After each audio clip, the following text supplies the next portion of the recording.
హైదరాబాద్ కుల్సుంపురాలో మద్యం మత్తులో ఓ యువకుడు హల్చల్ చేశాడు. మద్యం సేవించి వాహనం నడుపుతుండటంతో పోలీసులు పట్టుకున్నారు. అయితే పోలీసులతో యువకుడు వాగ్వాదానికి దిగాడు.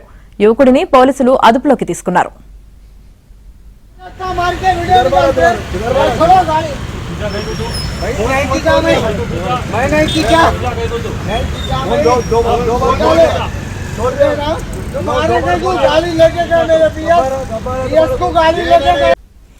హైదరాబాద్ కుల్సుంపురాలో మద్యం మత్తులో ఓ యువకుడు హల్చల్ చేశాడు.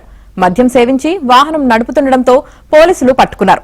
అయితే పోలీసులతో యువకుడు వాగ్వాదానికి దిగాడు. యువకుడిని పోలీసులు అదుపులోకి తీసుకున్నారు.